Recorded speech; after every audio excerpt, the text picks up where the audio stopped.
Tonight's talk centers on just two words, really, resistance and emancipation.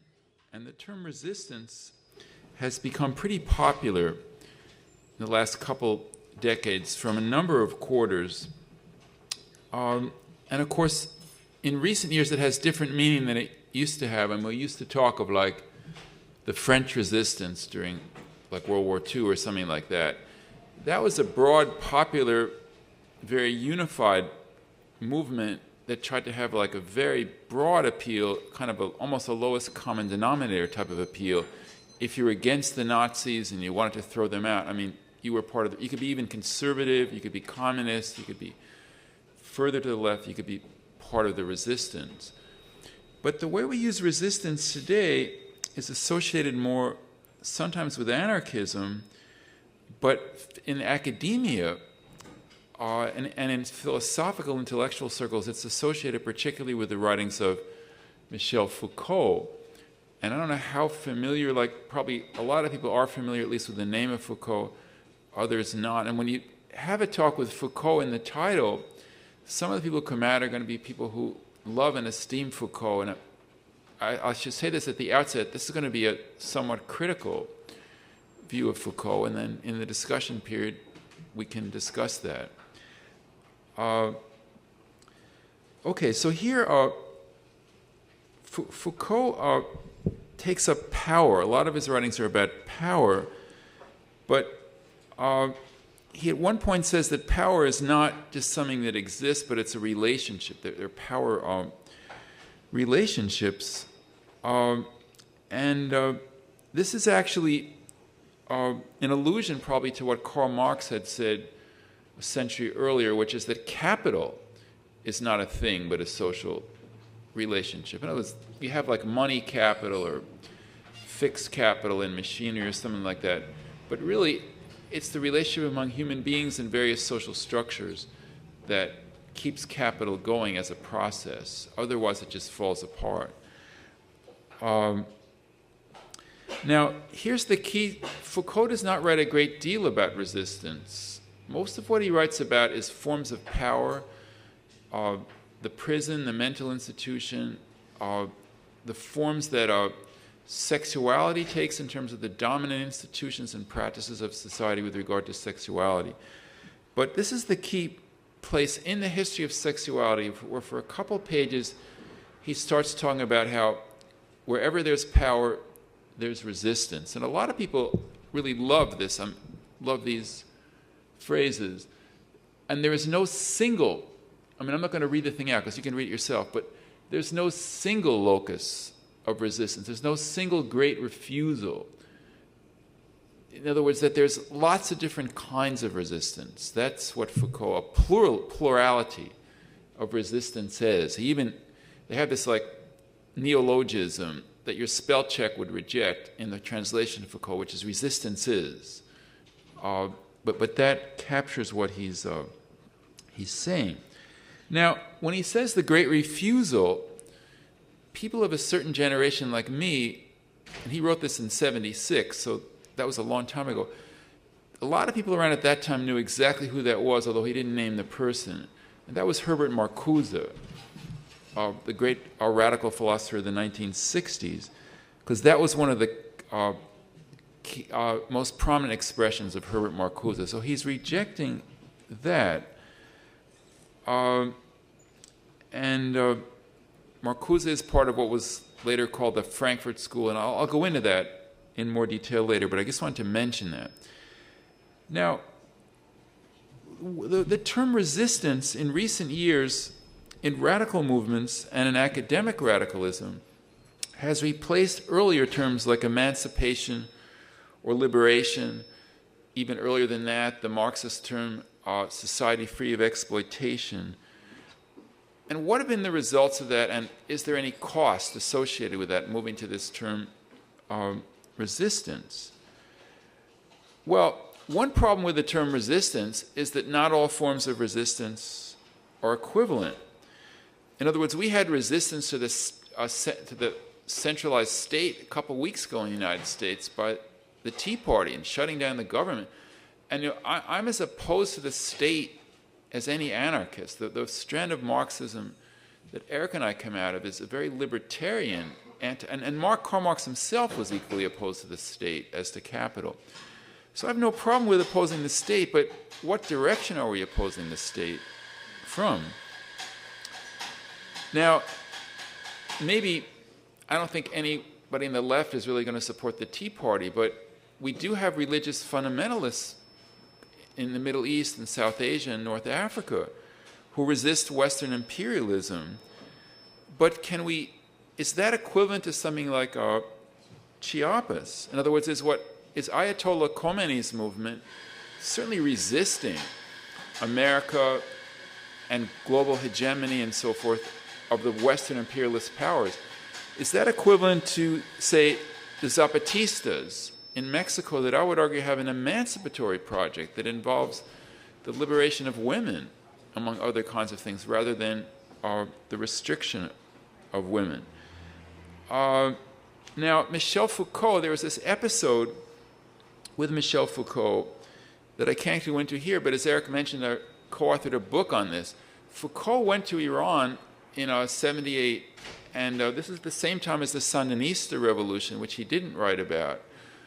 But he really loved the Iranian Revolution and its religious orientation. Now, his most effusive words were before they had actually come to power and when it became more clear what their aims were. But still, there were plenty of indications even before, and he vehemently rejected Marxist and feminist thinkers who criticized them, and he said they didn't know what they were talking about, that they were being dogmatic, that they were clinging to prejudices, age-old prejudices about Islam, and so forth. So I think this points to a danger in Foucault's concept of resistance, that when you get so pluralistic that you lose some of your critical faculties, and you say, well, any form of resistance I'll support. And then it also lacks a notion of emancipation. Now, John Holloway, some of you might have heard of, this famous book, Change the World Without Taking Power, that's pretty prominent in the global justice movement. In Foucault, he argues there's a lot of forms of resistance, but there's no possibility of emancipation. There's an endlessly shifting constellation of power and resistance. Because if we go back to that earlier big quote, there's a multiplicity of resistances, but he never says where that resistance is going to go. Is it actually going to be to create new human relations? Well, the basic answer is no, it isn't. That there's just going to always be power and always be resistance. Now here's another one. These people are associated with Herbert Marcuse. This is in an introduction to an edition of Herbert Marcuse's works. The notion, moving toward resistance, even micro-resistance. In fact, it was this quote that gave me the idea for writing the article that this presentation is based on. Resistance is internal to power and ultimately produced by power, challenging it from the inside. Okay, but can you ever move outside this relation of power and resistance? And they argue that it precludes a more radical transformation, that it makes it very difficult to conceptualize that. Now, so kind of a rival, I mean, Foucault says it explicitly, that he's opposing Marcuse's concept of a great refusal. So what was that? Well, Herbert Marcuse was really, really prominent in the 60s. I once heard him speak at a University of Buffalo, which was not like, a hot spot of radicalism. This was like about 1971 or 2, so the 60s had passed in its peak. They had to hold the talk in the basketball gymnasium because about 10,000 undergrads showed up on a Saturday night to hear Marcuse. So he was way, way more prominent even than like Noam Chomsky is today, let alone Foucault. But he wrote this book, One-Dimensional Man, that was probably his most famous book, where he said there's a great refusal of the system. And he said the great refusal is not in the employed parts of the working classes, because at that time, through unionization and so forth, workers are making like pretty good salaries, And so he said those groups had become more conservative, but the unemployed and racial minorities, Bohemians, these were some of the groups that he thought really had a radical consciousness. And so here's how he puts it in more detail. And again, I'm not going to read it out because you can read it. The unemployed, the unemployable, their opposition is revolutionary, even if their conscience is not. Our critique of society remains negative. Those who hope without hope. So here as well, well, let me just go to the next slide. There's deep pessimism about the human prospect. I mean, like there's these people who are trying to stand up through a great refusal, but it's not a winning battle exactly. Now, this is 1964, before the 60s really got going. Because in 64, the radical movement was still centered mainly in the South. The Berkeley Free Speech movement started in the fall of 64, I believe it was. But this was written like a year or two before that. But nonetheless, Marcuse is interested in a very broad change. He's not just interested in resistance. And so here's the key difference with Foucault. To Marcuse, these forms of resistance have to become wider forms of emancipation linked to a vision of genuinely different human relations. Otherwise, they would founder and achieve little or nothing except the gesture of a great refusal. So he wasn't happy that there was just a great refusal. Whereas Foucault, it's almost like, yeah, I mean, well, that's like all there is. Now, Marcuse's great refusal, and this is a philosophical, maybe a little too philosophical point here. Immanuel Kant has this notion of an ought, that there's the world of what is and the world that ought to be, and he makes a radical separation between them. In fact, it's a foundation for a lot of what academia does with their so-called objectivity, and keep your opinions for elsewhere. But so Marcuse's great refusal is so abstract that it's kind of off to the side a little bit as well. Now, this other philosopher that I'm going to talk about a little bit more, Hegel, who Marcuse and Marx, of course, were also very interested in. Hegel attacked Kant. He said, the Kantian ought is not tied to any actual social forces that would take us there. Okay. Kant has this famous essay where he says there should be peace among nations. And who is he addressing it to? Not peace movements, not the French revolutionaries, but like to Frederick the Great. He says, be nice. Read this and be nice, basically. You know, that age-old appeal by philosophers going back to Socrates, to the ruler. Whereas Hegel is interested in real social forces that would bring about change. Now, John Holloway, if you know him, if you know his book, it begins with a chapter called The Scream, and it's a very nice chapter. He says, you know, sometimes you just wake up in the morning and you look at what's going on in the world and you just want to scream, and you just keep screaming. And that's kind of the foundation. If you don't have that emotional attitude toward what, you can't really be a radical or a revolutionary. But there's a little bit of a problem there too, which is that you have to specify what exactly are the groups and forces that would take that scream and move it to something that could actually change the world. Can I ask one question, please? Yeah, sure. If you would be one of the electees in Congress, right? And everybody said, hey, you would be a very good congressman, right? If there was enough of Marxist or whatever socialism type of people in Congress instead of all these two-party people, would it? I think it would actually make a difference. But people are afraid to actually take representatives and stuff and say this is the right person to change the whole government. I kind of disagree with the premise a little bit in the sense that I think that change has to come from the grassroots. And at the very best, some of these kind of people will be pressured by the grassroots social movements. You know, I think we would have to start. That's where I think it would be better to start. Start electing people that make common sense. Yeah, it might make common sense. Instead of these idiots. Pardon? Instead of these idiots. Right, but sometimes we have to critique common sense in the sense that what might seem like an obvious solution needs to be questioned and interrogated. That's certainly what philosophy has done for the last couple thousand years. Yeah, so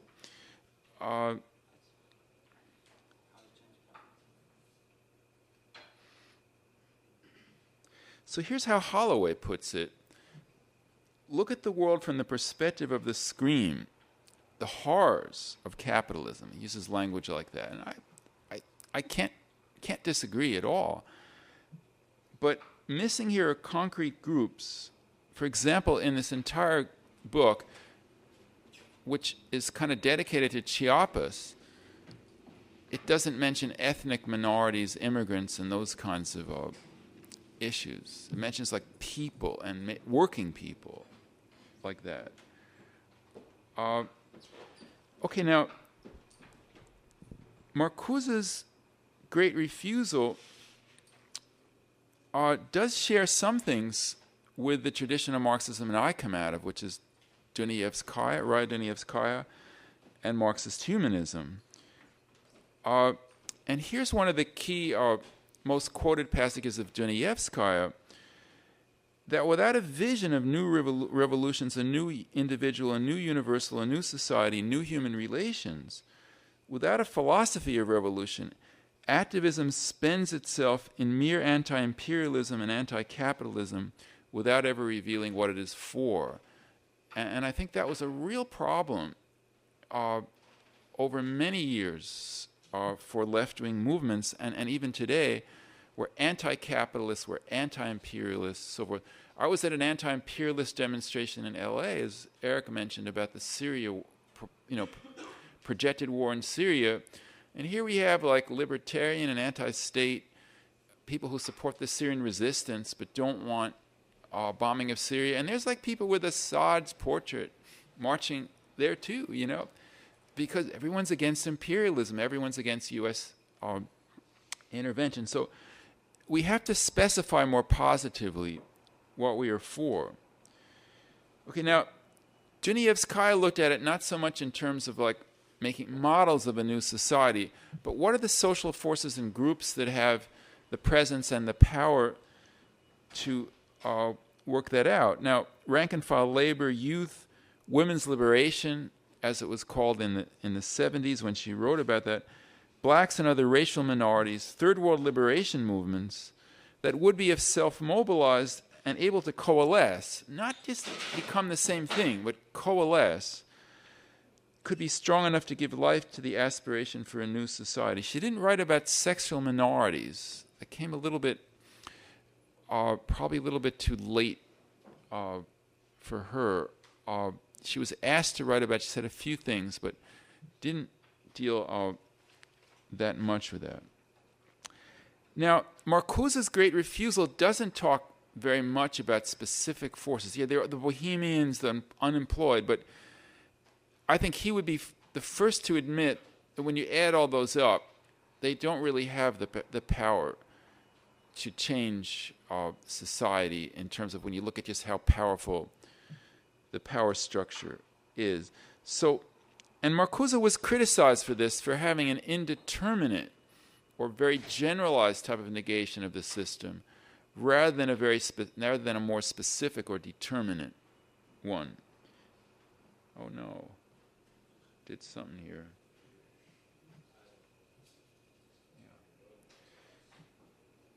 Yeah. Now, it's this indeterminateness or generalization of a great refusal. Screams against capitalism would be another example.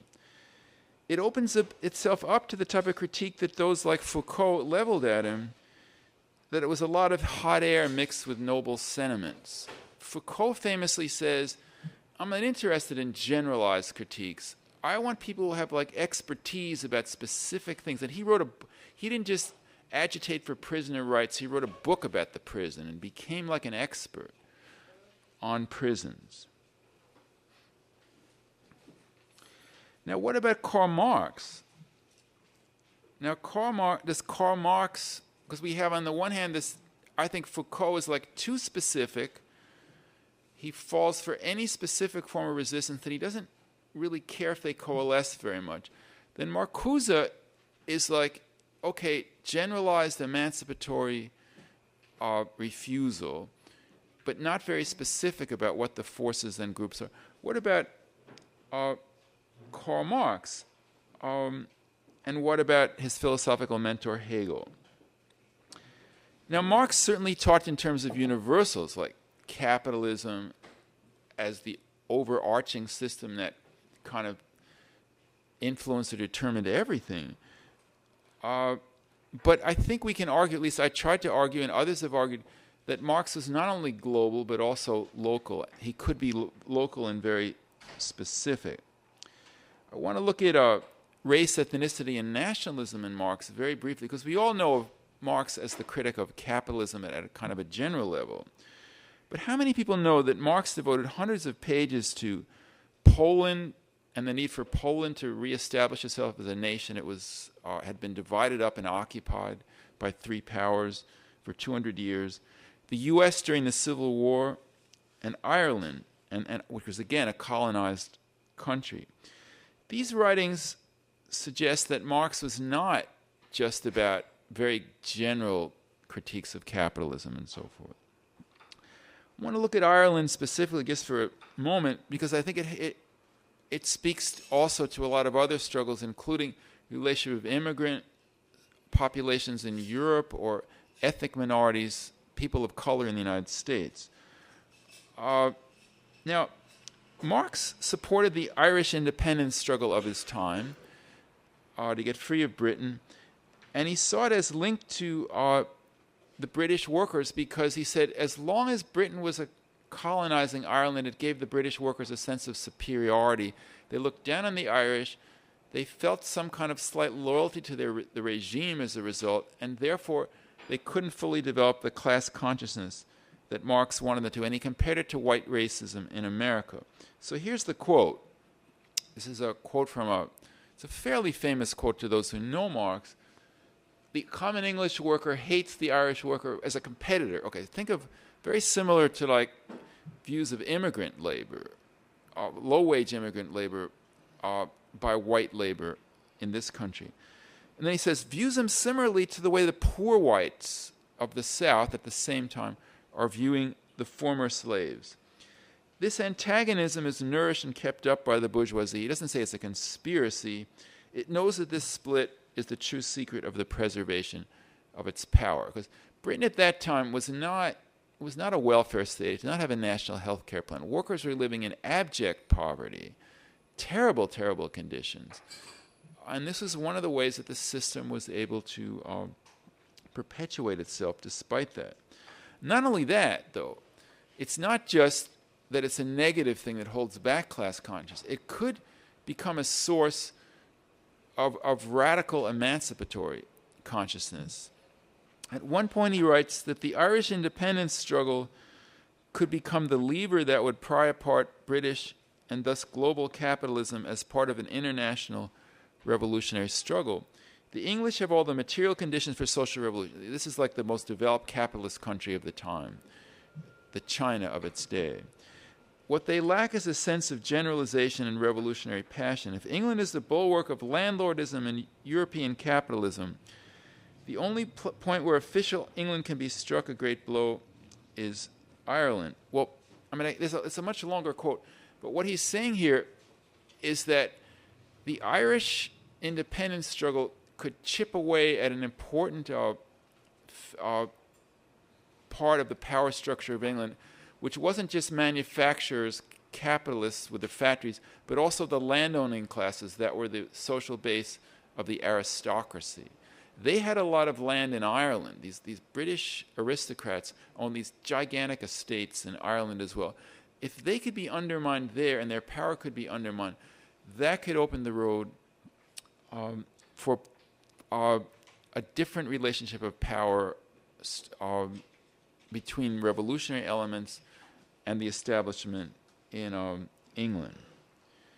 Okay, now, I just want to step back for a second because I don't want to try to portray Marx as mainly writing about these kinds of things. Marx wrote mainly, like in Grundrisse and Capital, about the building up of capital, the resistance that was incurred by the workers as a result of that, and yearning for a society where you could get outside the capital relation, but keep some of the wealth and some of the productive forces that have been developed by capitalism. Some, but not all, because there's many forms of technology that were just about, or mainly about domination. But the higher level of technology under capitalism opens up the possibility that for the first time in human history, people could work fairly short working days because of the high technology, if it were revolutionized and if capitalism was brought to an end. Second issue that Marx is concerned with that relates to this debate with Foucault is, okay, in the previous slide, we're talking about the trajectory as Marx saw it of places like England or probably the United States, Germany, build up the productive forces are built up by capitalism. At a certain point, there's a working class revolution. The workers take over society, they dismantle the state, they dismantle capital, but they have all these productive forces developed through all this painful sweat and blood over centuries, and then some of that they can use for their own emancipatory purposes. Like if we have a new society, I want there to be high-speed rail. I want to be able to go back to the East Coast, by some kind of high-speed rail. I don't want a society that's so low-tech that we don't have some kind of technology enable us to do that. Okay, now, at the time Marx was writing about this, most of the world was not even beginning to become capitalist. You take Russia, this gigantic agrarian empire at the edge of Europe, it was almost entirely a peasant society living in villages. But the Russians were very revolutionary. A lot of the intellectuals and some of the peasants and students. And so they kept writing to Marx, asking him what he thought about Russia. And he hadn't ever written that much about Russia. And they wanted to know if Russia would have to, as in that previous slide, is Russia supposed to first industrialize, develop all this high tech, then on the basis of that abundance, arrive at socialism? And the people writing to him actually thought the answer to that was yes. But Marx pulled Vera Zasulich, and she was like a serious revolutionary. I mean, she had tried to assassinate one of the ministers of the government and had to flee to Switzerland. So she was like a really a serious revolutionary. But what Marx looked at is that the Russian social structure was radically different from the European, even in the pre-capitalist era. In pre-capitalist Europe under feudalism, peasants had quasi, at least possessory property, these little plots of land that were passed down from generation to generation. In the Russian village, and also in India and many other parts of the world outside Europe, structures were more communal. The village controlled the land collectively and would redistribute plots of land based on need every few years. So there wasn't like even quasi-private property. And social relations were more communal and collective as well, less individualized. Now, there's a lot of writing that Marx does on this, and I can't summarize it all, but some of it is actually published in the 1882 preface to the Communist Manifesto, the last one that he and Engels work on. What they suggest there is that a local uprising sparked by these communal social formations in Russia, in the villages, against the oppressive monarchical system that they had, could form the starting point for a global communist revolution if it could connect up with the revolutionary labor movement in the Western capitalist land. So if the two could somehow connect. That's what he says, he and Engels say in the manifesto. Now, there's another issue that comes up here, though, too, which relates to this, what Foucault talks about a lot, which is pluralism and specific cases of resistance versus generalized great refusal. So let's look at that for a second, too. Now, some people charge Marx with unilinearism. You could call it also determinism of a sort if you wanted to. This is the notion that, well, Russia and everywhere else is simply less advanced, and they'll have to become gradually more advanced, and so they'll basically follow the pathway of Western Europe, of Britain, and they just have to go through that. They have to see the peasants driven into the cities, become factory workers, go through all this pain and suffering before they could think about a new type of communist society in a positive sense. But Marx explicitly denies here that he had ever developed a historical philosophical theory of the general course fatally or inevitably imposed on all people. So he denies that kind of generalization. And I think that's worth thinking about. Now, there's also the question of Hegel, because if anyone is accused of simply talking in terms of generalizations and being very abstract and abstruse about that, it's Hegel. But Hegel, the fact that someone denies something doesn't mean that they're not guilty of it. But both Hegel and Marx denied this kind of thing. Hegel explicitly attacked throughout his writings what he called abstract universals. And he even had this really quotable phrase about it: a night in which all cows are black. And it's so dark that everything is black. So everything is the same. He explicitly, over and over again, denied that he was doing that. And Hegel does talk about particular social groups and forces. His most famous writing today, probably, because it's the one that is most talked about and probably discussed in academia, is the master and the slave dialectic. And without going into it in great detail, he starts talking about the consciousness that the slave develops as a result of having been shorn of freedom. It's not a slave born into slavery, but it's more like someone in this narrative, 12 Years a Slave, that's become a movie, which I haven't seen yet, but I want to see, where someone's life is destroyed and they become a slave. As a result of this, they develop a critical consciousness about themselves and their place in the world in a way that the master, who's more educated, maybe he studied philosophy with Socrates a little bit, whatever, is stuck in this self-satisfied willfulness, and the slaves develop a mind of their own, as Hegel puts it. And human consciousness, philosophical consciousness, advances through the mind of the slave as part of the pathway toward human emancipation. Now, Marx, of course, wrote about human emancipation as well, and it's of course influenced strongly by Hegel.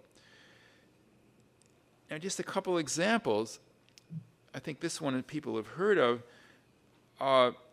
German in early Marx, the German ideology, he says, under communism, the individual would perform both mental and manual labor, gathering food and also philosophizing.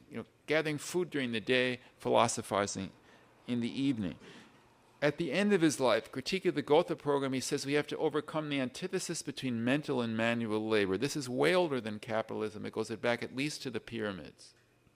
Some people do the physical work. Other people, the priests, design the pyramid, so forth. Free and associated labor. Marx didn't use the term communism or socialism that positively, usually. Free and associated labor, or free association, was a term that he used a lot, and certainly in Capital in the Civil War in France, this is the term that he uses.